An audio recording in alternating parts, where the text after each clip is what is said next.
Good everyone. I hope you're having an amazing day. So today's episode is a continuation from a previous one. So if you haven't watched my last episode, I would highly encourage you to do so. In my last episode, I talked about the database operation, which is very important. If you are someone who's going to work in Apex, you should understand how to do insert, update, upsert, delete, right?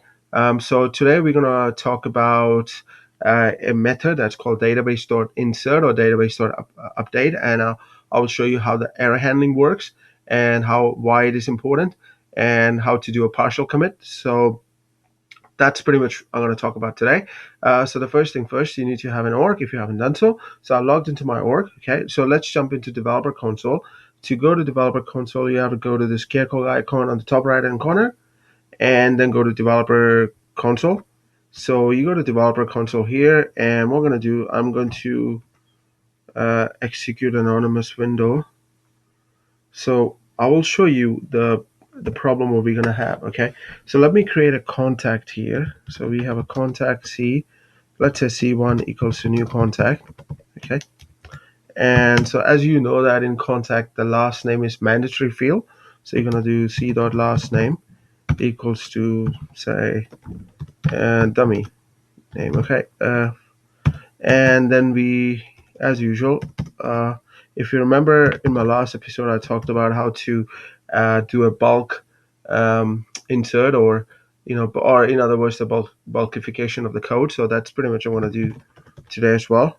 Okay, so it's a C list. Okay, we're gonna do new list contact. Yep. Okay, so and what we're gonna do is C list dot add. Okay, so um, so we're gonna do C1. Okay, and then now I'm gonna copy the same code again here, and then so I will change this variable to C2.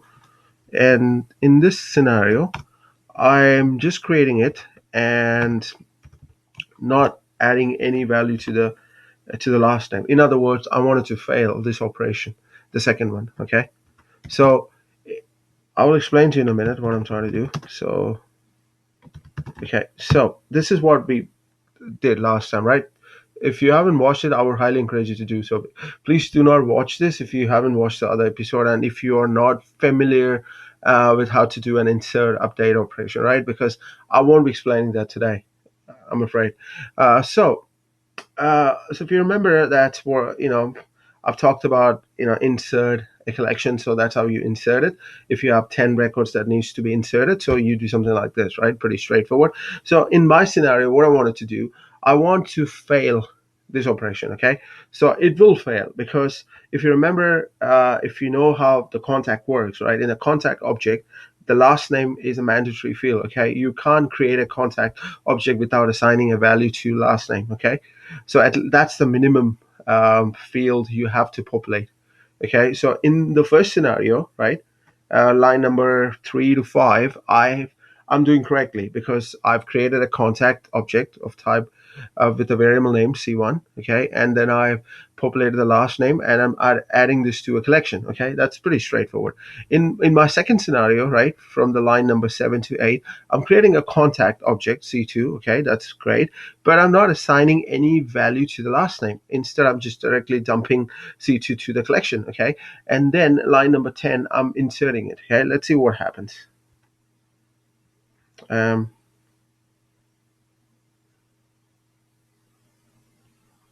oh, sorry, variable does not exist. My bad.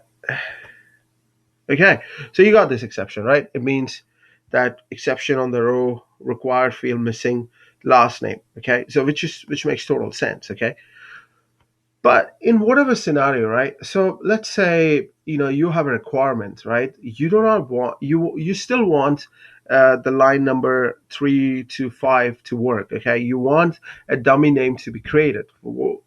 Let's say you wanted to insert 10 contacts. Okay, and out of 10 contacts, the 9 contacts are fine, and the 10th contact is a faulty one. So you obviously want the 9 contacts to be created, right? And you do not want every contact to be failed just because of one. Okay, so that's where we have a function called database, okay, database.insert, okay, and see list. By default, we have two values here. It's called true and false, the second params, okay. By default, it's true, which means it will not allow you to do a partial commit, okay. It will either fail or either it will commit, okay. So if I do, right, if I use the default option, it will fail, okay. Um, okay, because you'll get the same message. Database.insert is pretty much similar like insert, okay. So, but I want, I want the value to be, I want this dummy name to be created. So what I'll do, I'll make it false, okay. So what this will do, it will create the first one with dummy name, okay, but it will skip the second one because there is an error. But that being said, we need to know how to do error handling, okay. So there is something called, so if you look at the database insert, okay, so if you do intelligent database insert, it is returning something called list. If you see the database.save result, okay, this is what it's returning, okay. So we should be capturing it into a list of, okay, database.save result, okay, and you can say result, okay. Right, now it is capturing this value to here, okay. Now we need to loop through this value to see whether it's successful or failed. So what we're going to do, so pay attention here, I'll explain what I'm doing, okay. So we're going to do database.save result, okay, and we're going to so we say s, give a meaningful name, okay, meaningful name of the variable. For now, for the sake of simplicity, I did s, okay. So now I'm going to check if s dot is successful, right.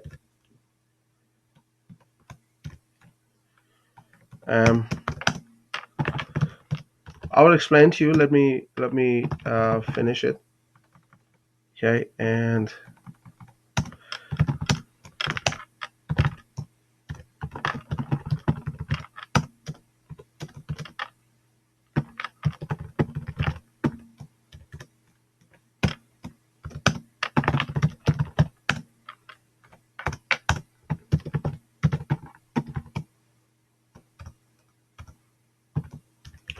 okay, right, let me run this, okay, then I'll explain to you what I'm doing, okay. uh Sorry, I think, right, sorry, there's no such thing called is successful, so it's right, okay. So we see the debug. So you see we have one success, one required field, okay. So let me uh do the query editor here. So we're going to do select last name from contact, order by last, modified date, descending. Okay, we're going to do limit 1, okay. So let's just do it. All right, dummy name. So it's created, okay, and it failed the other one. So which is exactly what we wanted, okay. So that's how that part of a code works. So let's jump into the code and let me explain you what I'm trying to do here, okay. So if you remember, I mentioned to you just a few minutes ago that database.insert, okay, its return type is the list of database of save results. So if it fails or if it passes, whatever it does, right, it stores the result in a collection of database.save results. So it is storing the result into a collection or list of database.save result, okay. Now from line number 12 right here, I'm looping through this collection set, which is a result, okay. This is how you loop through a collection. If you remember, I talked about in my collection videos how to loop a collection, okay. So I'm looping it, okay. So this is a result is a list of database.save result, okay. So I am looping through, okay. I'm creating a value variable of data type database.save result and looping. And now s, right, so database.save result has a method called is successful. So what that will do is that if your insert operation is successful, right, it will return true, okay. So let's say I'm inserting, so this case, right, I have two values here, okay. I have two contacts which I want to insert, okay. So in this case, the save result will be save result of two values. Okay, so I repeat it again. So in this case, let me make it simplified. Okay, so in this scenario, right, we have two contacts. Okay, contacts two, right, which needs to be inserted. So the list, right, the list of this one, okay, this will contain the pass or fail results of two contacts. Okay, which means this list, okay, will contain two values because each value corresponds to each contact. Okay, so pass or fail, as I mentioned here. Okay, so that's why I'm looping through this collection list. Okay, so if you remember the result set, what I've got, right, it says success then fail. Okay, so it is running through the first result set, okay, which is of this one, this contact, which is obviously a successful one. So it will hit a success and it will say, oh, it's success. Okay, then it will not run the else, right? If you remember my if and else studio, so if an if part is executed, else will be skipped. Okay, now we try to run the second result. Okay, obviously it's not successful because there is no last name, so it failed. Okay, and then it will come here. Now this part of the code, right? Okay, so I am actually looping through the s.get errors. So this only happens when there is a failure. So this will get populated. Okay, so this is a list of database.error. Okay, so this is return type. You see, sorry, IntelliJ doesn't work. So s.get errors will return the list of database.error. Like in this case, we have database.insert, right, which will return you a list of database.save results. So s.get errors will return you list of database.error. Okay, and I'm looping through it. And when I'm looping through it, I'm just displaying a message. So you can do something like this. If you're interested, so if you could do list of, right, you can do something like this. Okay, error h m equals to, right, you can do, right, you can do something like this, right, it will work.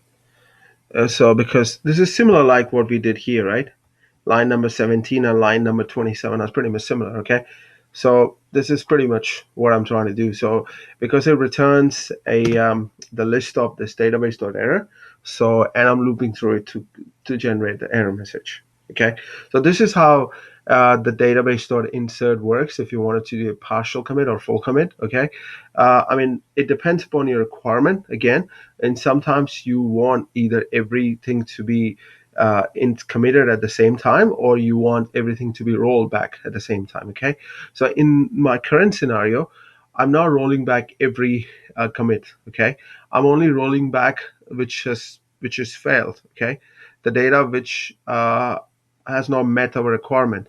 So in this scenario, right, in this scenario, the first contact will be inserted, and the second contact, uh, will get rolled back due to error. Okay, so that's exactly the scenario is about. This is very handy, right? And if you are an Apex developer, you will use this scenario because you will be dealing with objects, right? And it's very important you understand this scenario. Okay, um, and I can't emphasize enough. I have done a lot of this scenario when I was doing integrations because at times you get a lot of information pulled from XY Z system to your Salesforce, and at times you have a requirement where everything should be synced in at the same time or everything should be rolled back at the same time. So in this case, I will probably use something like this, okay? Because I don't want a partial commit, but at times where I want where there's a requirement that out of, like I said, out of 10 contacts, if 9 is successful, I want them to be inserted, and the remaining one, can get rolled back. So that's only possible if you use this database.insert or database.update. Okay, so this is an insert, so you can do the same for database.update as well, right? So it's pretty much the same. So let me just do something like that. Okay, See, update has the same, right? So this is pretty much if you wanted to update a record, right? 10 records.